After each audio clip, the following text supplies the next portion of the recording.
She never said that. My family's story is not all that remarkable.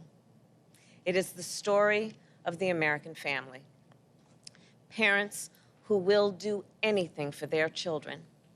Parents who work so hard every day. Parents who deserve their government and their leaders to really see them, to really understand them as they juggle all their responsibilities every month. Every month, the rent becomes due. Every month, the child care provider needs a check that could take half an income. Every month, American families need to buy groceries and gas to pay for rent or homeowners insurance, utilities and car loans. And even if they have enough to make ends meet, it is often just barely enough. One unexpected expense could mean the difference between taking on more debt or losing it all. In the wealthiest nation in the world, it should not be this way. And the president and I, well, we both believe that. So when we took office, we set out to provide American families with some relief. And that is exactly what we are doing. And I want to thank those members of Congress who led and voted to expand the child tax credit. The president will detail the expansion, but let me underscore one important piece.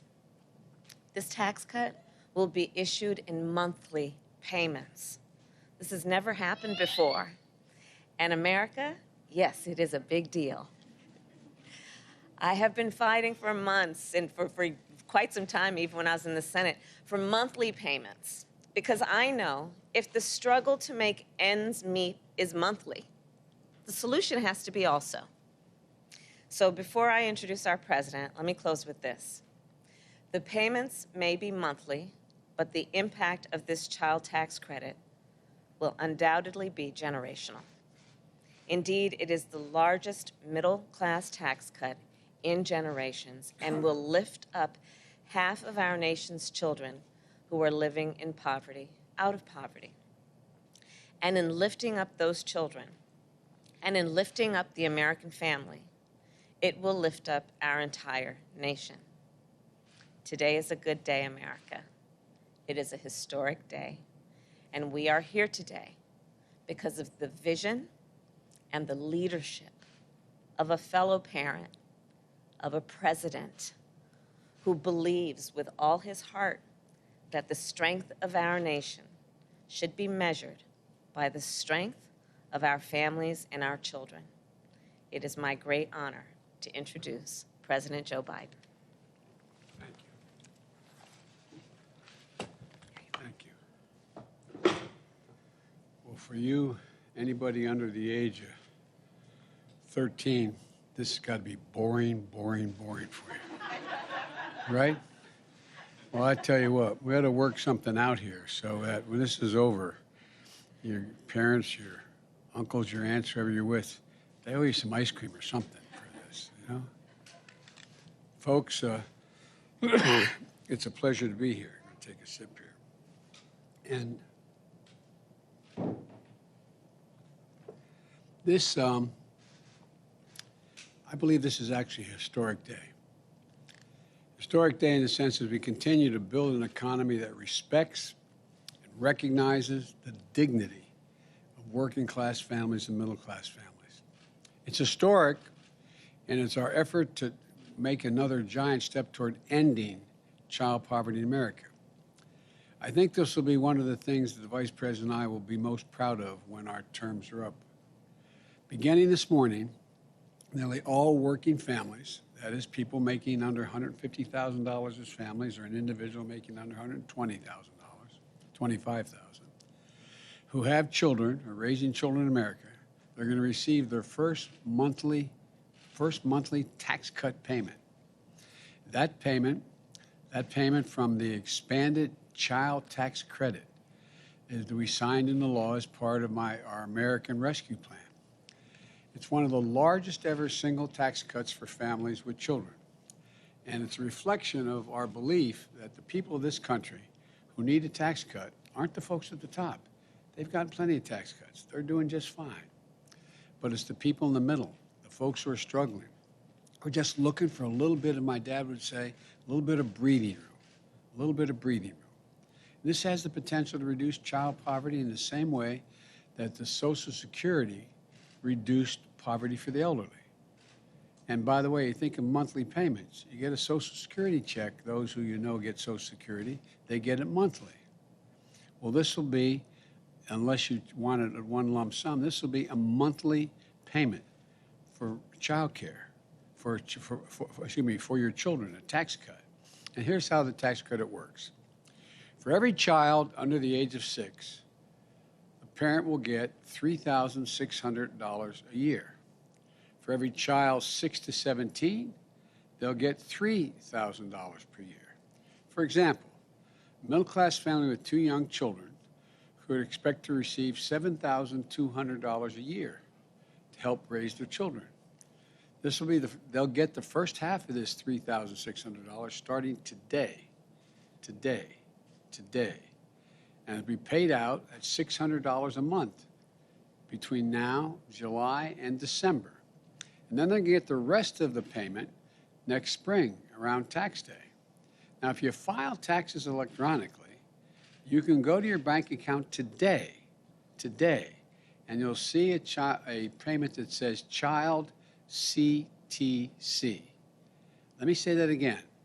Payments of $300 for each child under the age of 6, $250 for each child between the age of 6 and 17 on a monthly basis between July and December.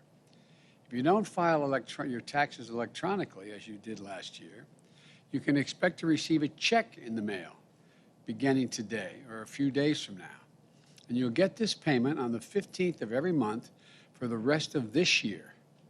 And if you're not required to file taxes at all in the past, you haven't filed because you didn't owe any taxes, then you can go to childtaxcredit.gov. Let me say it again, childtaxcredit.gov. And they'll give you clear information and a link to help you sign up for the first time. This can be life-changing for so many families. Because of the way the tax credit was structured, before the American Rescue Plan, more than 26 million children from the hardest-pressed working families didn't get any full payment for the child credit, for child care, for child tax credit. Half of all Black and Hispanic children in America never received the full tax credit. We've changed all that. In technical terms, we've made this tax cut fully refundable. In plain English, it means instead of families who need help the most getting the least, the more hardworking families will get this on a full monthly basis. 97% of the children receiving this credit come from working families. And the other 3% include kids being raised by retired grandparents or by someone with a serious disability. And by the way, this credit doesn't start to phase out until a couple is making $150,000 or a single parent is making $112,000. It begins to phase out then. This is a middle-class tax cut. When I decided I wanted this in the legislation, I referred to it in the way it really is. It's a middle-class tax cut. It's just like the wealthy get tax cuts for a lot of things. It's a tax cut for your children, having children.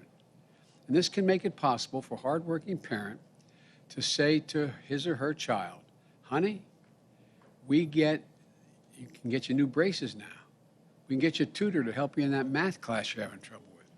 We can get you the sports equipment you need to sign up for your first team you're going to play on. People have written to me to tell me they use the money to buy their kids new shoes, to send them to summer camp, to cover after-school care when school starts up again. You know, and to give you a sense of how transformative this is, this would be the largest ever one-year decrease in child poverty in the history of the United States of America, as we begin now. Historic reductions in child poverty among white, black, and Latinos and AAPI communities. It's not even close. The benefits will be felt for years. Studies have shown that tax relief that helps children, that's okay, don't worry about it. It's okay to let them cry, or her, whichever. That helps children and can lead to better health, better school performance, and better future earnings. In fact, research from Columbia University in New York found that for each dollar this tax cut cost, it returns $8 in benefits down the line. $8 would have to be spent other ways. It's a gigantic help. It's an 8-to-1 return. Your head, your heart, and your budget all lead to the same place. This is the right thing to do, and it's a smart thing to do. Today, these tax cut payments are arriving automatically, but it didn't happen automatically. The result of the work of people who did this, advocating for this for a long, long time. And we finally got it passed in my American Rescue Plan. I want to particularly thank those who've been fighting for this for years. Congresswoman Rosa DeLauro from Connecticut, she has been a champion for this issue. Congressman Richie Neal and Torres, and Senators Bennett, Brown, and Booker, and Ron Wyden. We'll probably hear from our Republican friends, all who voted against this, but they'll tout the success as it helps working families in their states and their districts.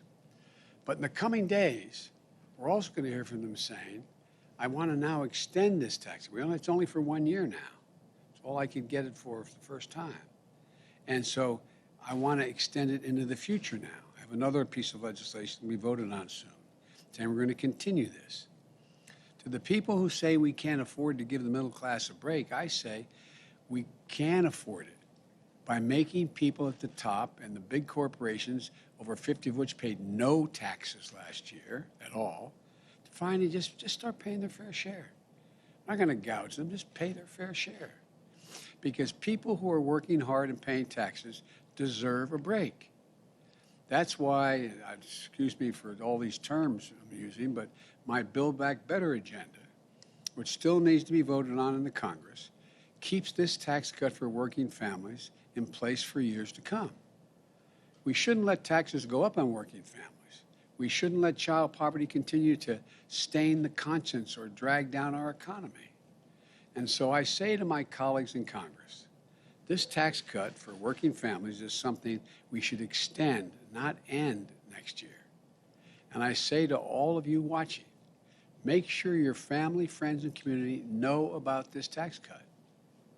Send to them, as I said, childtaxcredit.gov to learn more about the difference this is going to make in their lives. Let me close with this. I signed the American Rescue Plan less than 2 months after taking office in January 20th. 4 months later, we've implemented the first ever automatic monthly payment for any major tax credit ever, as the Vice President was talking about, beyond Social Security, which is a long time ago. This groundbreaking effort is similar to what we did in what I called our wartime effort to vaccinate Americans against COVID-19, to mobilize the whole country. We're proving that democracy can deliver for people and deliver in a timely way, saving lives, improving lives, helping fuel record-setting recovery, giving working families a fighting chance again. I received an email today from a mother in Washington State. She's a young teacher who had just received her payment.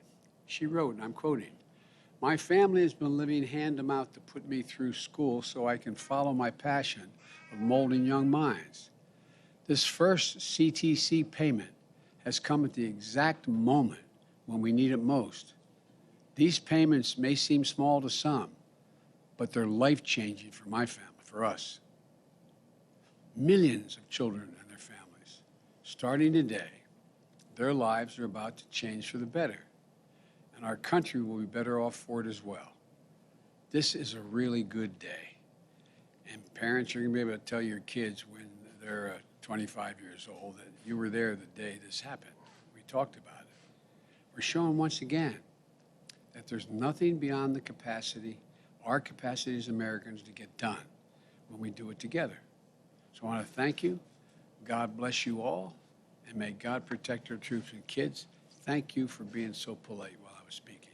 You're very, very nice. Thank you, thank you, thank you. See you all.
Rely on grants. She mostly comes to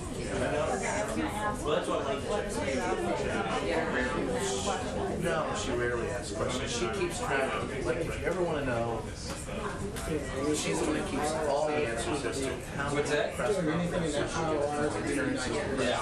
Well, I grabbed the wrong Press cable. briefings. She records independently. Pockets of good. It's all this She'll one. tell you how many women, how many men, how many African Americans, and she gives accounts of that.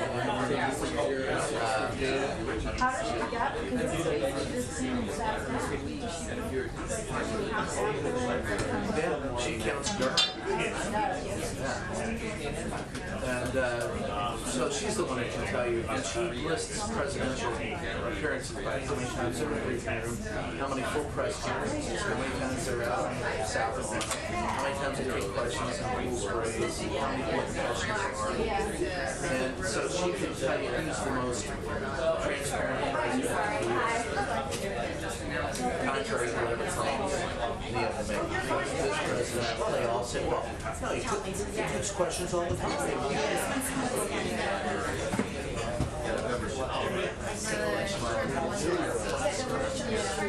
This president's had really 6 months. That was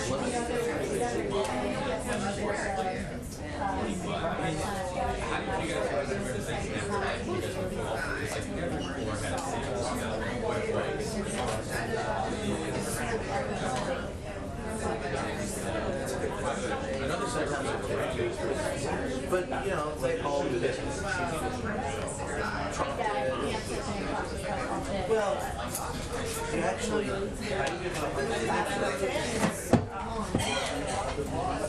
every 6 months or so, just pop your ass down.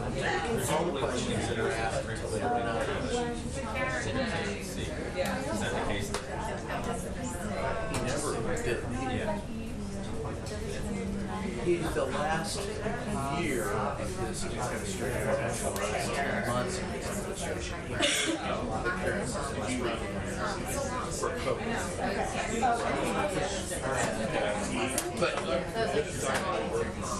But as far as that goes, he usually appeared in the East or out on the Rose Garden. His favorite place to take questions, and he would take plenty of them, but he was in control. He could say, no, I can't hear you, or no, I don't want to answer that. It was chopper. That was his favorite way.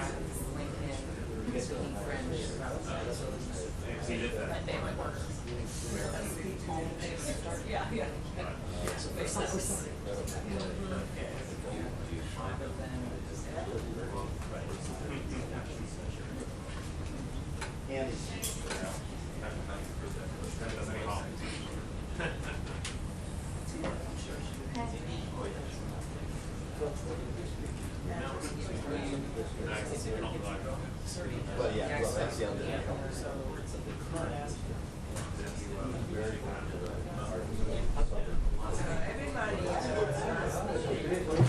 Good? Yeah.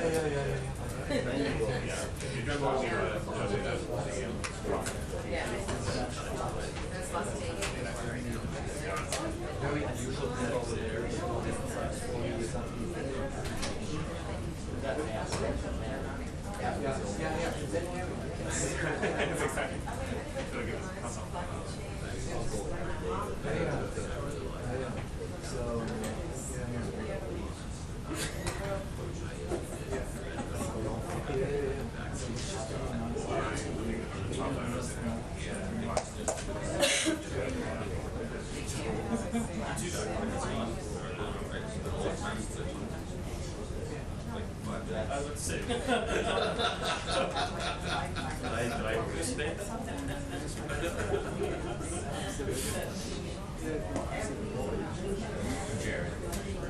I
hate to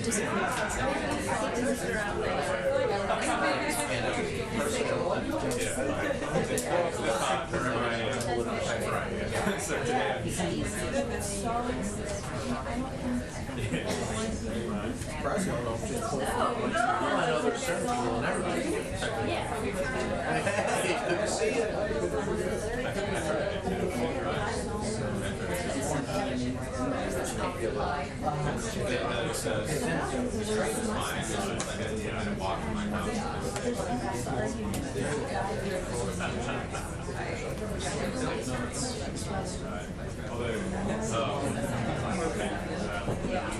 So they have you assemble here, and you just drive the van over to.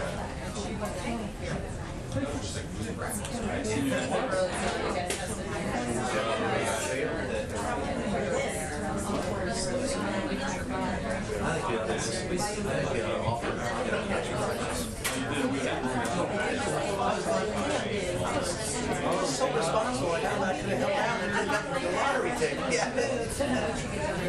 I got mine.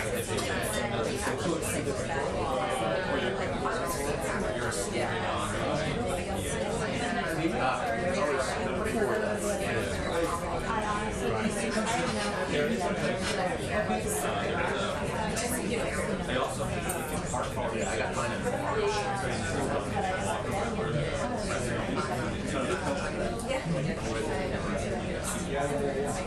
Yeah. Sure. Yeah. This one's Good to see you, sir.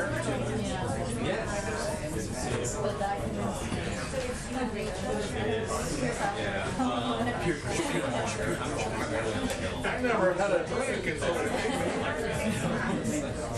When I was growing up, peer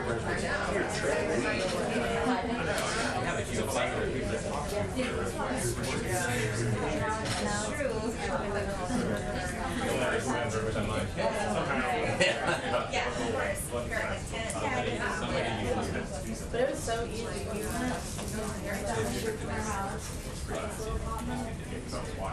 Well, I went to SeaWorld or what, World of Fun.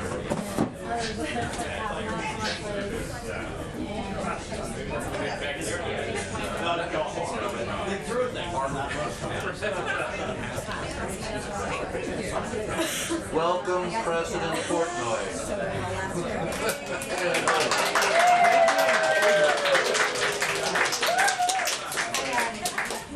Will you be taking questions, sir?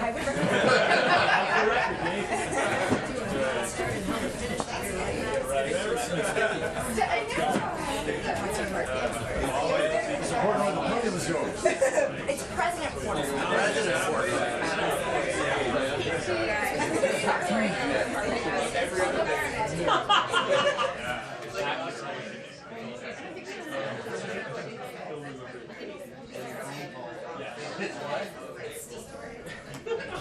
Oh, President Steve.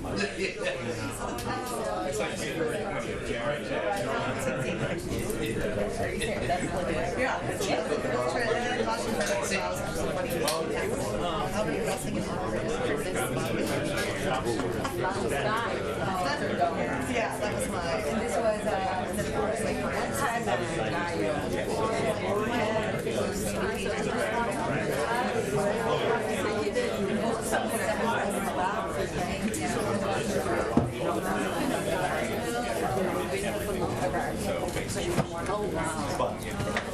what they would do.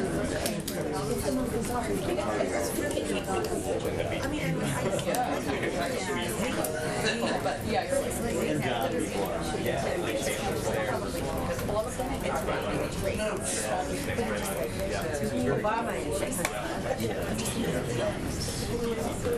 Not yet.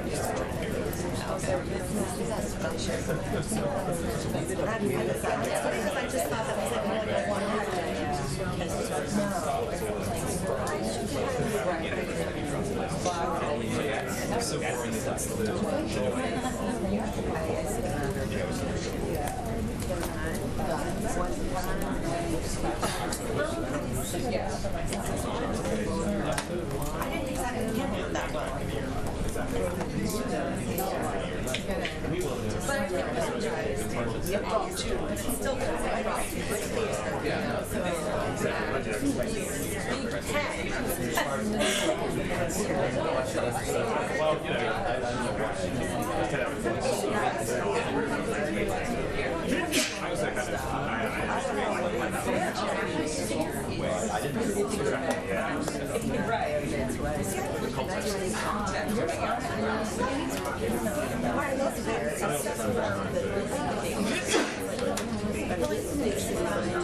more than I didn't exactly get it that well.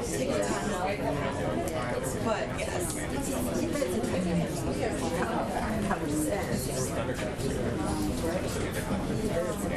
yeah, I mean,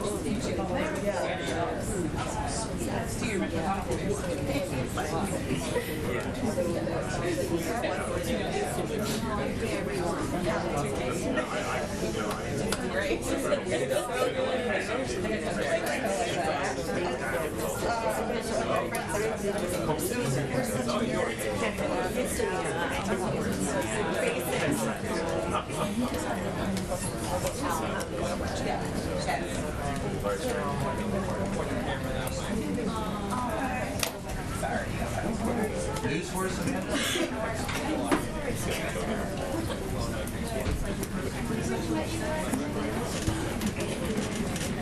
Make 2-minute warning on the briefing. 2-minute warning on the briefing. Thank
We have another special guest today. Doesn't sing as well as our guest from yesterday, but very knowledgeable.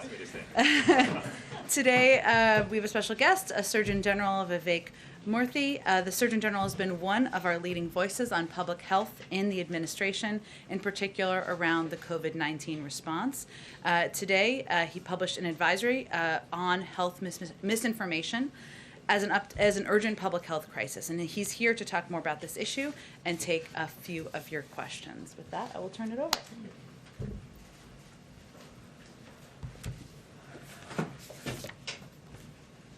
Hello, everyone. How are you? It's nice to see you all today, and thank you, Jen, for that very kind introduction. As all of you know, we've come a long way in our fight against COVID-19, and we've come a long way thanks to the efforts of many, many people across communities in the United States. Right now, we are seeing COVID deaths markedly down from their peak in January. We have 160 million people who have been fully vaccinated, and hundreds of thousands of people each day are choosing to get vaccinated. That is all good news. But we are not out of the woods yet. Millions of Americans are still not protected against COVID-19, and we are seeing more infections among those who are unvaccinated. And that's why I want to talk to you today about one of the biggest obstacles that's preventing us from ending this pandemic.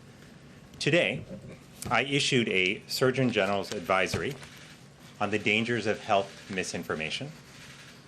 Surgeon General advisories are reserved for urgent public health threats. And while those threats have often been related to what we eat, drink, and smoke, today we live in a world where misinformation poses an imminent and insidious threat to our nation's health. Health misinformation is false, inaccurate, or misleading information about health, according to the best evidence at the time. And while it often appears innocuous on social media apps, on retail sites, or search engines, the truth is that misinformation takes away our freedom to make informed decisions about our health and the health of our loved ones. During the COVID-19 pandemic, health misinformation has led people to resist wearing masks in high-risk settings. It's led them to turn down proven treatments and to choose not to get vaccinated. This has led to avoidable illnesses and death. Simply put, health information has cost us lives. Now, health misinformation didn't start with COVID-19. What's different now, though, is the speed and scale at which health misinformation is spreading. Modern technology companies have enabled misinformation to poison our information environment with little accountability to their users. They've allowed people who intentionally spread misinformation, what we call disinformation, to have extraordinary reach. They've designed product features, such as like buttons, that reward us for sharing emotionally charged content, not accurate content. And their algorithms tend to give us more of what we click on, pulling us deeper and deeper into a well of misinformation. Now, we need an all-of-society approach to fight misinformation, and that's why this advisory that I issued today has recommendations for everyone. First, we include recommendations for individuals and families. We ask people to raise the bar for sharing health information by checking sources before they share, to ensure that information is backed by credible scientific sources. As we say in the advisory, if you're not sure, don't share. Second, we're asking health organizations to proactively address misinformation with their patients. Today, the American Academy of Pediatrics is announcing an educational campaign to help parents navigate online health information. I'm encouraged to see this commitment, and again, this is just the beginning. Third, we're asking educational institutions to help improve health information literacy. We're asking researchers and foundations as well to help us learn more about how health information spreads and how to stop it. Today, the Rockefeller Foundation is announcing a $13.5 million commitment to counter health misinformation. The Digital Public Library of America is announcing that they will convene a set of librarians, scholars, journalists, and civic leaders to confront health misinformation together. Fourth, we are saying we expect more from our technology companies. We're asking them to operate with greater transparency and accountability. We're asking them to monitor misinformation more closely. We're asking them to consistently take action against misinformation super spreaders on their platforms. Fifth, we're also asking news organizations to proactively address the public's questions without inadvertently giving a platform to health misinformation that can harm their audiences. And sixth, we know that government can play an important role too, by investing in research, by bringing individuals and organizations together to address misinformation, and by supporting groups that are working on this issue. On a personal note, it's painful for me to know that nearly every death we are seeing now from COVID-19 could have been prevented. I say that as someone who has lost 10 family members to COVID-19 and who wishes each and every day that they had had the opportunity to get vaccinated. I say that also as a concerned father of 2 young children who aren't yet eligible for the vaccine.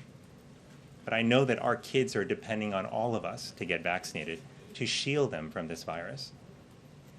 Every week, I talk to doctors and nurses across our country who are burning out as they care for more and more patients with COVID-19 who never got vaccinated, all too often because they were misled by misinformation.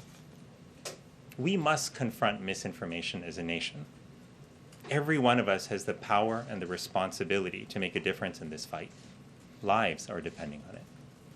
You can read the full advisory at surgeongeneral.gov/health misinformation. And I hope that you will see it as I do, as a starting point from which we can build a healthier information environment, safeguard our nation against future threats, and ultimately empower people to lead healthier lives. Thanks so much for your time, and I'll turn it to Jen. Reuters, I wanted to ask you whether you see any evidence at all that the misinformation and disinformation that you're seeing comes from any nefarious sources. Are you seeing sort of structures behind the scenes that point to who or what might be behind that? We've seen Russian disinformation in the past. We've seen kind of that hybrid warfare. Are you seeing any indication that there could be nation states behind this disinformation? Well, Andrea, thank you for that question. The misinformation that we're seeing comes from multiple sources. Yes, there is disinformation that is coming from bad actors.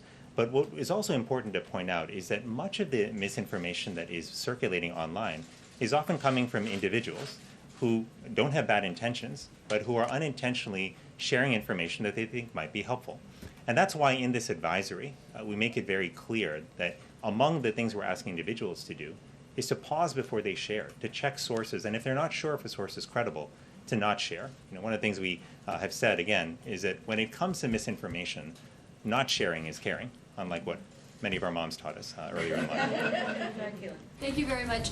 Surgeon General, is misinformation the #1 reason why people are not getting vaccinated?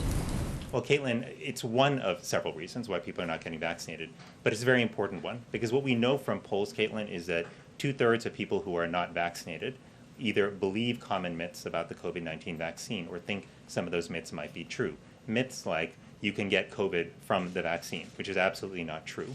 So we know that it's not the only driver that's leading people not to be vaccinated, but it is a very important one. And do you personally believe that public figures and public companies that are helping spread misinformation about the vaccine should be held accountable?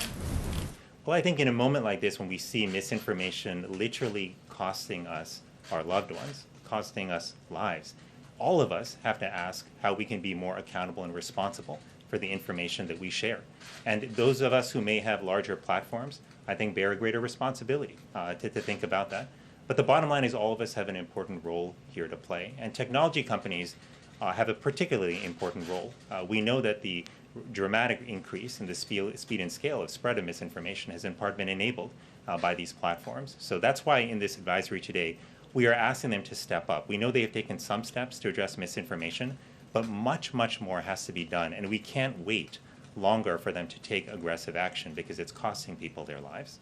Go ahead in the middle, and then Rachel, and then unfortunately has to go. Go ahead. So the reality is a lot of the health misinformation you were citing came from this lectern last year. I mean, what do you think the best approach is to counter or deal with misinformation that comes from public officials, people in a position of authority? Well, what I would say is that when it comes to determining what is accurate in terms of health information, science has to guide us. And the good news is that we have credible science individuals in our country. We have doctors and nurses in communities, we have public health departments and the CDC, we have medical schools, nursing schools, and healthcare institutions. These should be our sources of credibility when it comes to evaluating whether information is true or not. I think one of the greatest roles that public leaders can play is to point to scientists and to credible sources. and have them speak directly to the public.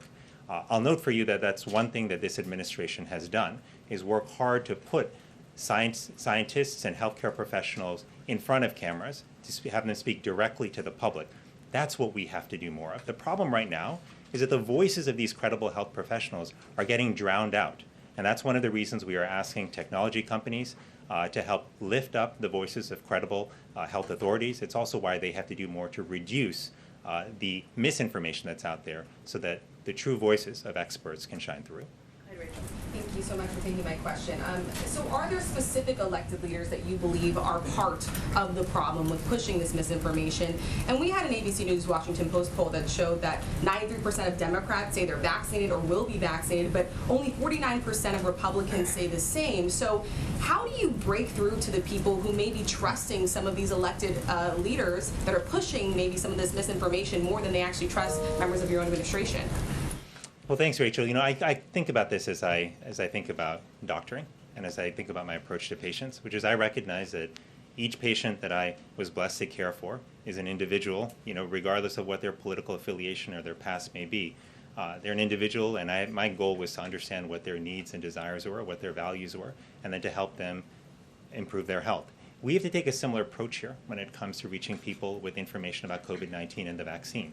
We've got to recognize that sometimes the most trusted voices are not the ones that have the most followers on social media or the ones that have the most name recognition. Sometimes the most trusted sources are a mother or a father or a faith leader or a local doctor or a nurse.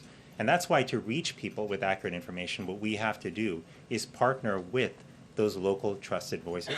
That's why in this advisory, one of the things that we point out, an important role for government, is to support local organizations, including healthcare professionals, so that they can get out there and speak directly to people and share that information. These public health efforts move at the speed of trust. And we have to recognize where trust is, you know, where those relationships are, invest in them, support them, so that people can ultimately get the information they need to improve their health. Thank you so Jen, much for joining us. Thank you. Surgeon General. I think he has to go, unfortunately. Thank you so much. Thanks so much, Jen. Thanks, everyone. Okay, I think we're getting ready to start the briefing. I think everybody has a lot of questions, so why don't you? We're going to proceed with the briefing, and then we're happy to take lots of questions in the room. Okay, so unemployment claims, which you all saw the data come out this morning. Today's data on new unemployment claims is further proof that the president's economic plan is working. Today marked yet another new pandemic low in initial unemployment claims, the lowest level since March of 2020. And the 4-week average of new claims continued to decline, dropping to its lowest level in 16 months, down 55% since when President Biden took office. This is evidence of the strengthening labor market we're seeing across the economy. Unemployment is down, wages are up, and 3 million new jobs have been created in 5 months, the fastest rate in U.S. history. We just gave you a few headlines over here, just in case you haven't read all of your own coverage. And because of the president's rescue plan and his work curbing the pandemic, the United States is expected to return to full employment by next year instead of 2024, which was the projection when the president first took office. Another piece of news today, we heard the president, of course, announce today that $15 billion in child tax credit payments were distributed to tens of millions of families, covering 60 million children. Working families will receive these payments on the 15th of every single month for the next year, thanks to the American Rescue Plan. 86% of American families will receive their payment by direct deposit. It will show up in their bank accounts as Child CTC. Others will receive their check in the mail today or in the next few days. And just as a reminder, the American Rescue Plan is providing the largest ever child tax credit, and this is a historic increase that will provide middle-class families with critical tax relief, and many project it will help cut the child poverty rate in half. I have a little update for all of you on ransomware as well as vaccines, and then we'll get to your questions. In April, the president directed agencies to take aggressive action to counter the ransomware threat at home and abroad. We have coordinated these efforts, regularly convening an interagency task force that drives coordinated whole of government action to counter ransomware. Participation spans the whole government, including law enforcement, the intelligence community, central risk management agencies, regulators, and other national security agencies. Today, as a part of our ongoing ransomware efforts, the Department of Homeland Security, Department of Justice, Treasury, and State announced new resources and initiatives to protect American businesses and communities from ransomware attacks. Those include the Department of Homeland Security and the Department of Justice launched StopRansomware.gov, a coordinated federal government one-stop resource for public and private sector organizations to reduce their risk of ransomware attacks. The Department of Treasury announced a FinCEN exchange on ransomware to discuss efforts by the public and private sectors to increase targeted information sharing and analysis and pursue criminal actors and networks that engage in such attacks.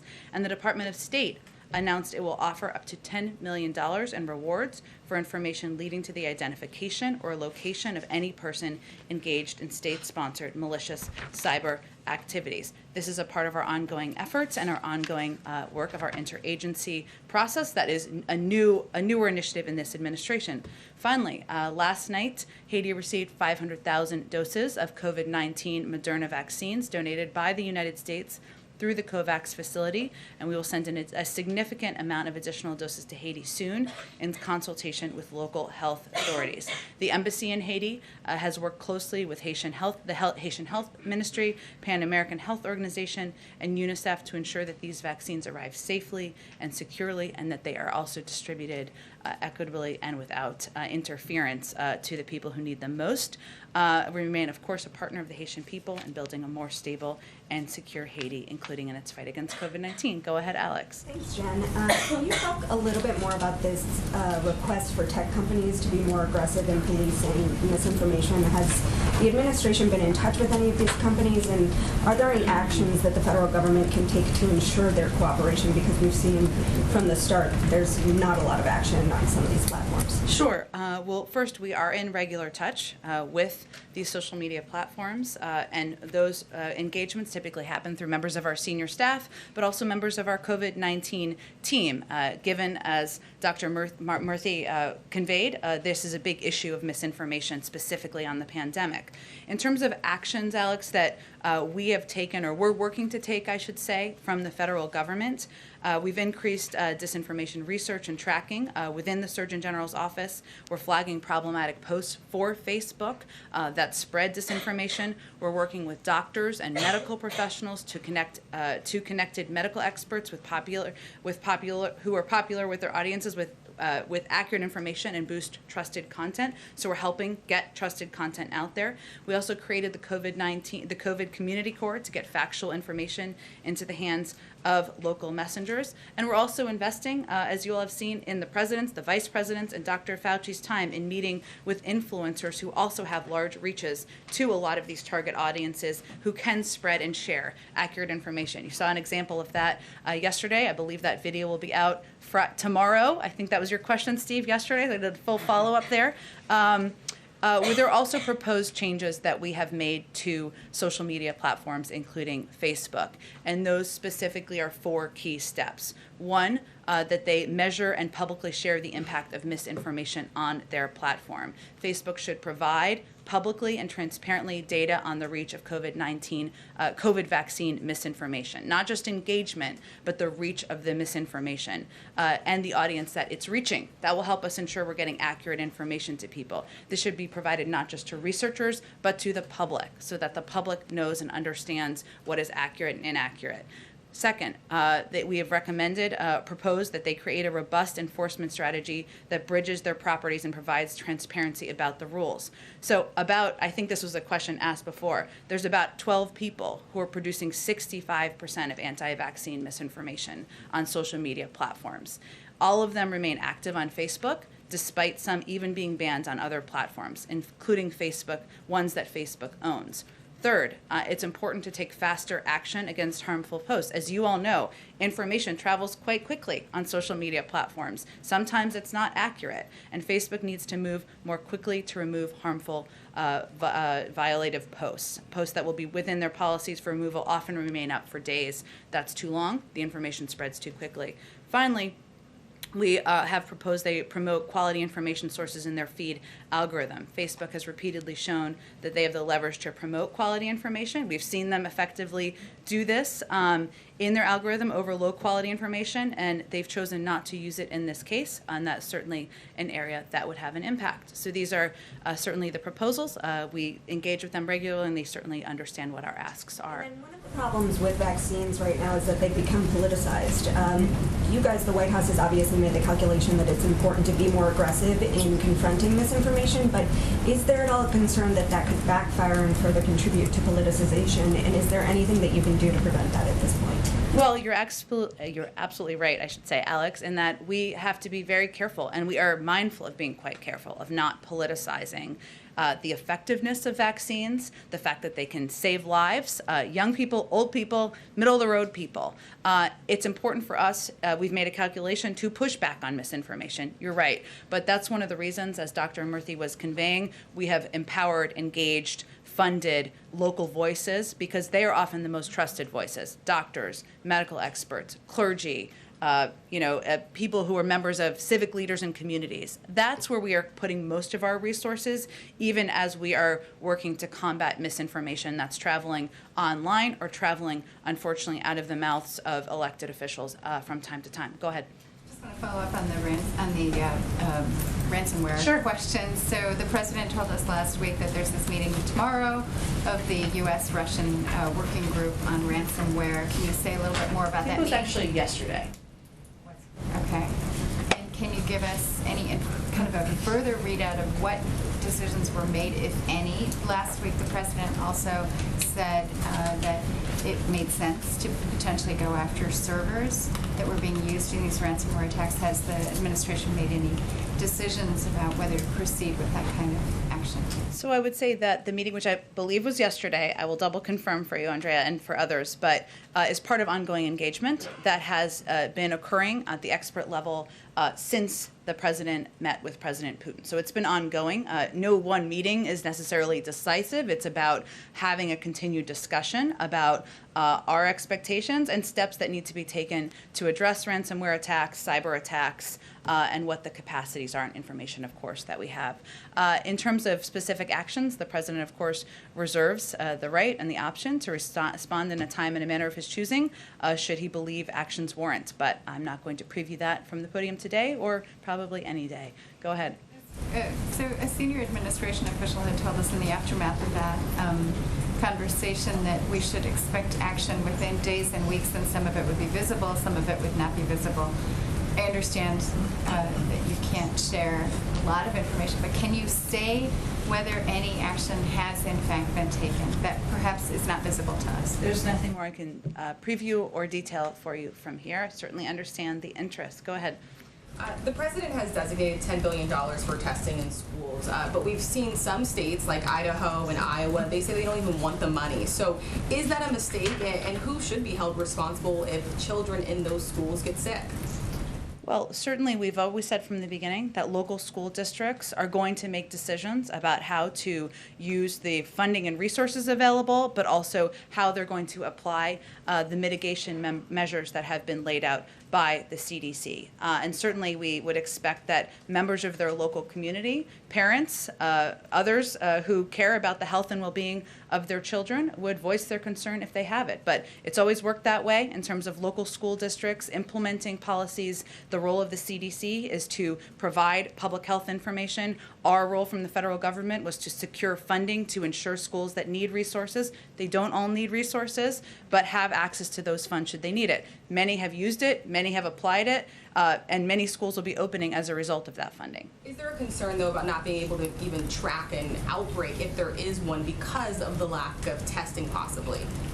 Well, the CDC certainly does track where there is a rise in cases. As you see, they put out publicly available data. I expect they would continue to do that, but I would point you to them for more information on how they would track.